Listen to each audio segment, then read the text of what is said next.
नमस्कार, एबीपी गंगा देख रहे हैं आप। मैं अवधेश। गंगा प्राइम की शुरुआत इस वक्त की बड़ी खबर के साथ करते हैं। बड़ी खबर प्रयागराज से है, जहां पर हाईकोर्ट से केंद्र और राज्य सरकार को राहत मिली है। पेट्रोल डीजल के बढ़ते दाम के खिलाफ पीआईएल दायर की गई थी, जिसे खारिज कर दिया गया। हाईकोर्ट ने बड़ी कीमतों के खिलाफ दाखिल की गई पीआईएल को खारिज कर दिया। हाईकोर्ट ने कहा कि ये पॉलिसी मैटर है और सरकार को पॉलिसी तय करने का अधिकार है। तो ये इस वक्त की बड़ी खबर। आपको बता दें कि हाईकोर्ट में एक पीआईएल दाखिल की गई थी और ये कहा गया था कि पेट्रोल डीजल के जो बढ़ते दाम है, इस पर हाईकोर्ट कुछ रूलिंग्स दे, दिशा निर्देश दे। लेकिन हाईकोर्ट ने बड़ी कीमतों के खिलाफ दाखिल पीआईएल खारिज कर दी। हाईकोर्ट ने कहा कि ये पॉलिसी मैटर है, सरकार को पॉलिसी तय करने का अधिकार है।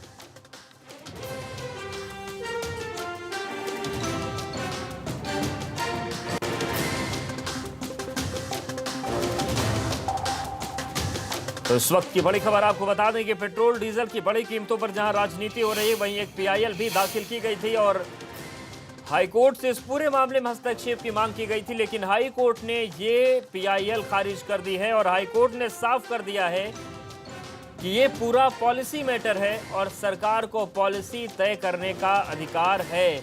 तो ये इस वक्त की बड़ी खबर प्रयागराज से, जहां पर हाईकोर्ट से केंद्र और राज्य सरकार को राहत मिली। पेट्रोल डीजल के बढ़ते दामों के खिलाफ पीआईएल जो दायर की गई थी, उसे हाईकोर्ट ने खारिज कर दिया है और हाईकोर्ट ने कहा कि ये पॉलिसी मैटर है, सरकार को पॉलिसी तय करने का अधिकार है और इस पूरे मामले पर हाईकोर्ट ने हस्तक्षेप करने से इनकार कर दिया है। तो इलाहाबाद हाईकोर्ट में ये पीआईएल दाखिल की गई थी और इसमें कहा गया था, मांग की गई थी कि जिस तरीके से पेट्रोल और डीजल के दाम बेतहाशा बढ़ रहे हैं, इस पर हाईकोर्ट गौर करे। लेकिन केंद्र और राज्य सरकार को राहत मिली है और बड़ी राहत मिली है। हाईकोर्ट ने साफ तौर से इनकार कर दिया है कि ये पॉलिसी मैटर। और देखिए, बढ़े हुए जो पेट्रोल और डीजल के दाम है, उसको लेकर विरोध भी शुरू हो गया है। 4 तस्वीरें हम आपको दिखा रहे हैं। वाराणसी, जहां पर बैलगाड़ी में बांधकर गाड़ियों को खींचा गया। वहीं कानपुर की भी तस्वीर है, जहां पर जो संघ है व्यापारियों का, उसने विरोध किया। मेरठ में ट्रांसपोर्ट एसोसिएशन ने अपना विरोध दर्ज कराया। वहीं सोनभद्र में समाजवादी पार्टी के कार्यकर्ताओं ने अपना विरोध प्रदर्शन किया।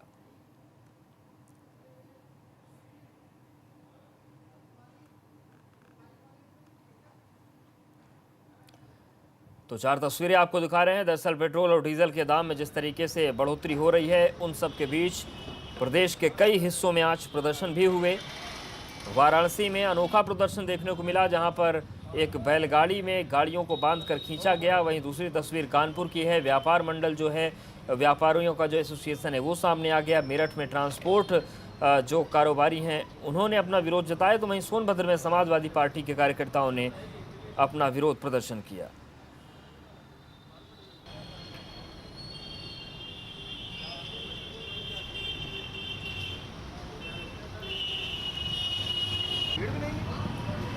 और कांग्रेस नेता राजीव त्यागी जी हमारे साथ जुड़ गए हैं। राजीव जी, जिस तरीके से पेट्रोल डीजल के दाम लगातार बढ़ रहे हैं और सरकार ये कह रही है कि ये पूरा पॉलिसी मैटर है, जीएसटी काउंसिल तय करती है, अभी इसमें हम कुछ नहीं कर सकते।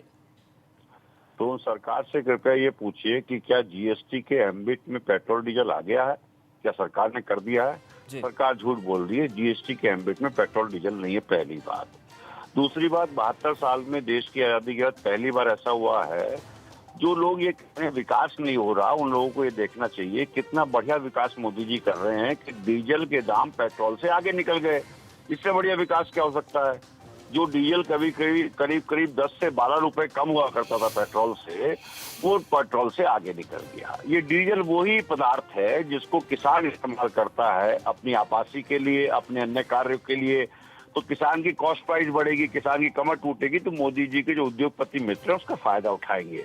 ये सब इसी षड्यंत्र के तहत किया जा रहा है। और जिस तरह से पेट्रोल डीजल की कीमतें बढ़ रही हैं, मिडिल क्लास जिसपे पहले से करों का इतना बोझ है, मिडिल क्लास जिसपे कि कोरोना की वजह से इतना बड़ा बोझ है कि उसकी सैलरी कट हो रहा है, नौकरियां जा रही हैं, उसको पेट्रोल डीजल की कीमतों से कितना बड़ा इम्पैक्ट आएगा, ये आप सोच भी नहीं सकते। कितनी भयावह तस्वीर होने जा रही है आने वाले टाइम में। और मोदी सरकार ये पहली सरकार है पूरे विश्व में जो पूरे विश्व में अन्य सरकारें जी। सभी देशों की सरकारें अपने नागरिकों को बेहतर व्यवस्थाएं दे रही हैं, टैक्सेस कम कर रही हैं, ये टैक्स बढ़ा रही है। तो ये पहली सरकार है पूरे विश्व में जो इतनी असहिष्णु, अपरिपक्व, असंतोषी और इतनी ज्यादा अत्याचारी है।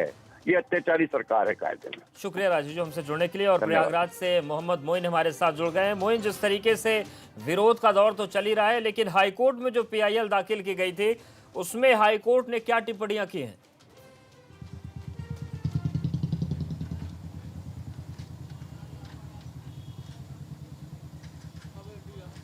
मोइन, सुन पा रहे हैं क्या?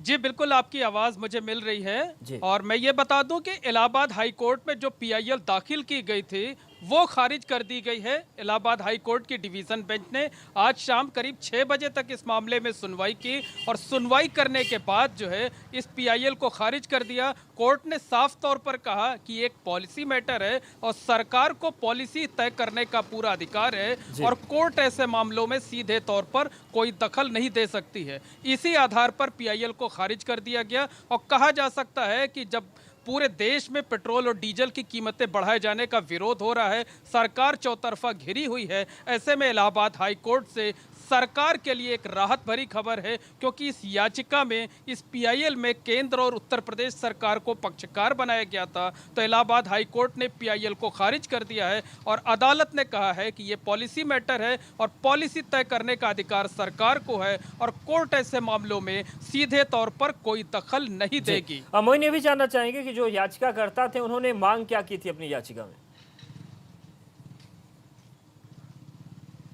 देखिए, जो याचिकाकर्ता थे वो मेरठ के सोशल वर्कर लोकेश कुमार खुराना थे। उनकी ये दलील थी कि इंटरनेशनल मार्केट में पेट्रोल और डीजल के दाम आधे हो गए हैं, जबकि भारत की बात करें तो यहाँ 17-18 दिनों से कीमतें लगातार बढ़ती जा रही हैं। तो कीमतों पर अंकुश लगना चाहिए। जो सरकार रोजाना नए नए टैक्स लगा रही है उसे घटाया जाना चाहिए और इलाहाबाद हाई कोर्ट को बिल्कुल, लेकिन कोर्ट ने साफ कर दिया है कि ये पॉलिसी मैटर है, उसमें न्यायपालिका दखल नहीं करेगी। शुक्रिया आपका मोइन, जानकारी और अपडेट्स को देने के लिए।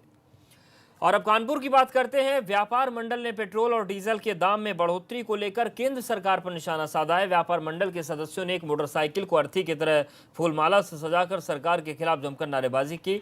विरोध के दौरान व्यापार मंडल के सदस्य हाथों में तख्तियां लेकर सरकार के खिलाफ नारेबाजी करते रहे। तो कानपुर की तस्वीर दिखा रहे हैं जहां पर व्यापार मंडल ने अपना विरोध किया है, विरोध दर्ज कराया और पेट्रोल डीजल की मूल्य वृद्धि वापस लो, इस नारे के साथ सरकार के खिलाफ प्रदर्शन किया।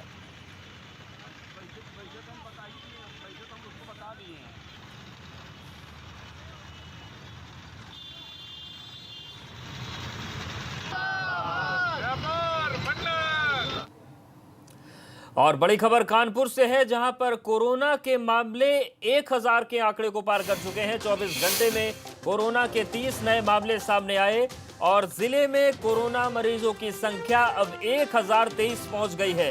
कानपुर में कोरोना से अब तक 43 लोगों की मौत हो चुकी है। जिले में इस वक्त कोरोना के 331 एक्टिव केस मौजूद हैं। तो ये इस वक्त की बड़ी खबर। कानपुर में कोरोना के मामले आगरा और नोएडा की तरह ही बेकाबू हो रहे हैं। और मुख्यमंत्री योगी आदित्यनाथ ने 3 साल पहले सत्ता संभालते ही प्रदेश में भूमाफिया के खिलाफ मुहिम छेड़ते हुए एंटी भूमाफिया पोर्टल की शुरुआत की थी, जिसके तहत प्रदेश भर में जमीनों पर अवैध तरीके से कब्जा करने वालों के खिलाफ अभियान चलाया जा रहा है। और इसी कड़ी में आज लखनऊ में पूर्व दर्जा प्राप्त राज्य मंत्री के एक और अवैध निर्माण को जमींदोज कर दिया गया। यह सिर्फ एक मामला नहीं है, बल्कि पिछले 3 साल में सरकार ने इस पोर्टल के जरिए भूमाफिया के प्रदेश के हजारों हेक्टेयर जमीन से अवैध कब्जा हटा दिया है।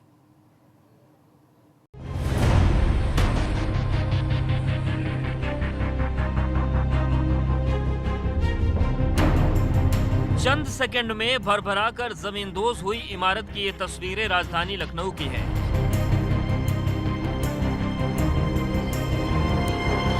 जहां लगातार दूसरे दिन प्रशासन ने सपा सरकार में दर्जा प्राप्त राज्य मंत्री रहे इकबाल की एक और अवैध इमारत को धराशायी कर दिया।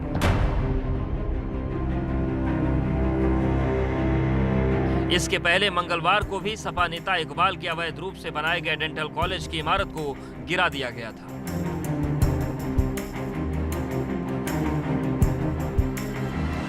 दरअसल उत्तर प्रदेश में हर सरकार में जमीनों पर अवैध कब्जा बड़ी समस्या रही, लेकिन 2017 में सत्ता संभालते ही मुख्यमंत्री योगी आदित्यनाथ ने भूमाफिया पर नकेल कसने के लिए अभियान छेड़ते हुए एंटी भूमाफिया पोर्टल की शुरुआत की थी और पिछले 3 साल में योगी सरकार ने प्रदेश की हजारों हेक्टेयर जमीन को अवैध कब्जे से मुक्त करा दिया है।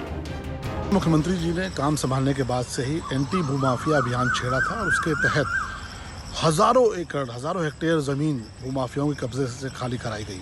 तमाम जगहों पे सरकारी ज़मीनें कब्जा करके उन पे बिल्डिंगें बना दी गई थी, इमारतें बना दी गई थी। लखनऊ में जो कार्रवाई हुई है वो इस बात का प्रमाण है कि पिछली सरकारों में किस गलत तरीके से जो बाहुबली थे, जो सत्ता में प्रभावशाली लोग थे, उन्होंने गरीबों की ज़मीनें, सरकारी ज़मीनें, ग्राम समाज की ज़मीनें कब्जा करके अपनी तमाम आलीशान बिल्डिंगें खड़ी की थी। लेकिन आज योगी जी का जो बुलडोजर है वो लॉकडाउन में भी थमा नहीं है। लॉकडाउन के दौरान भी जो एंटी भूमाफिया जो अभियान था वो चलता रहा है और ऐसी इमारतों पर, ऐसे लोगों पर कार्रवाई होती रही है।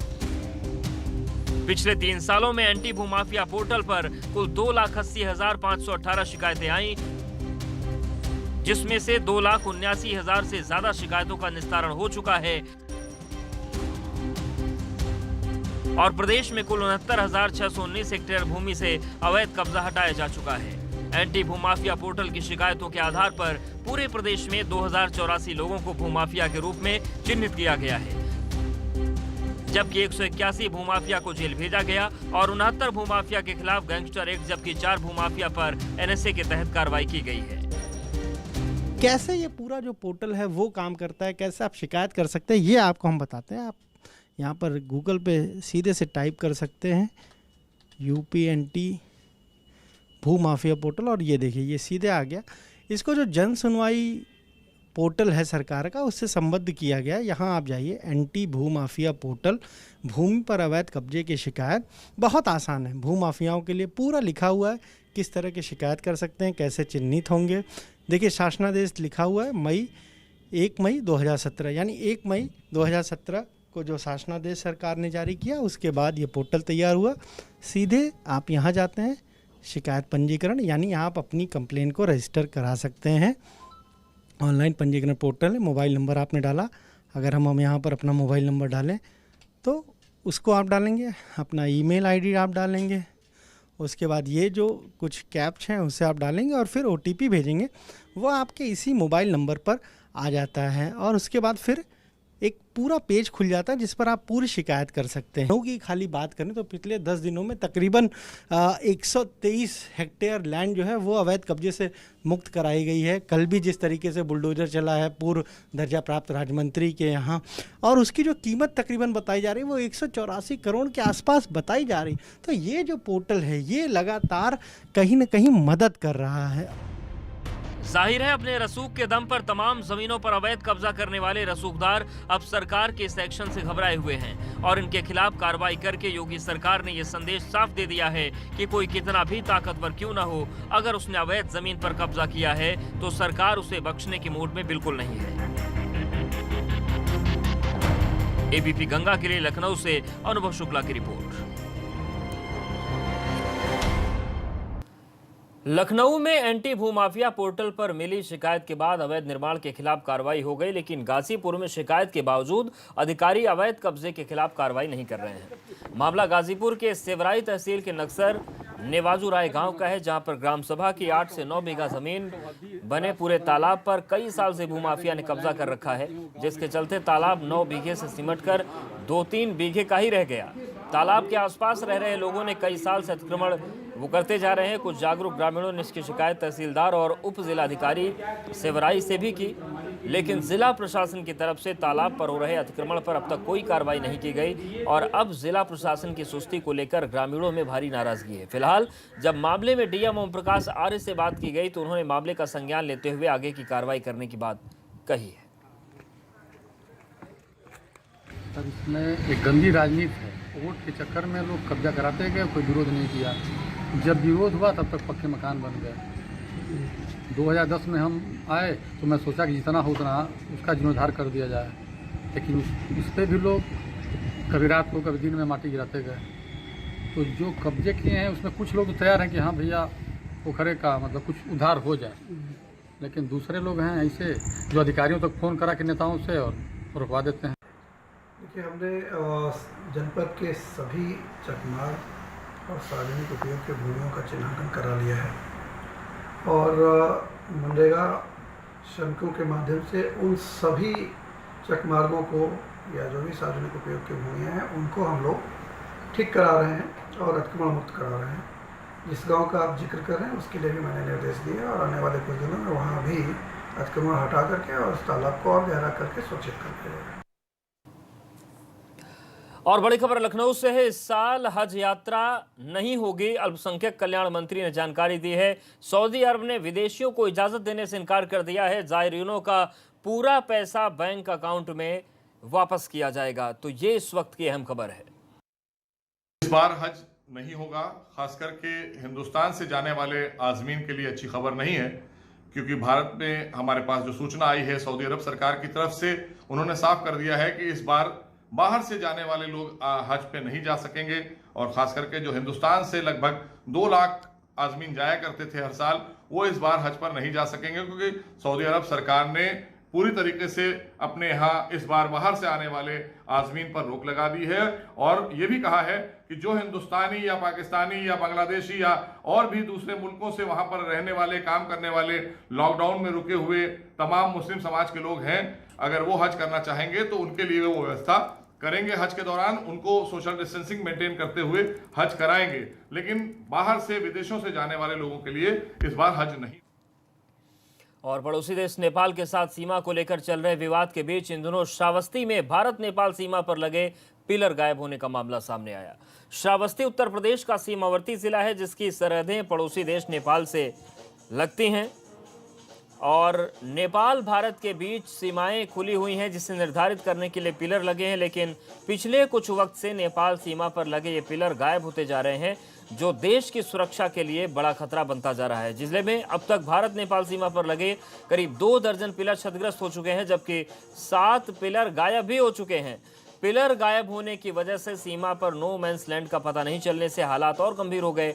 इस बारे में बॉर्डर पर तैनात सशस्त्र सीमा बल के अधिकारियों ने जिला प्रशासन को जानकारी दी थी, लेकिन रिपोर्ट भेजे जाने के बाद भी न तो गायब पिलर की जगह नए पिलर लगाए गए और न ही क्षतिग्रस्त पिलर की मरम्मत करवाई गई। इसके पहले बहराइच और लखीमपुर खीरी में भी भारत नेपाल सीमा पर लगे पिलर गायब होने के कई मामले सामने आ चुके हैं। बावजूद इसके अब तक इस बारे में कोई ठोस कार्रवाई नहीं हुई है।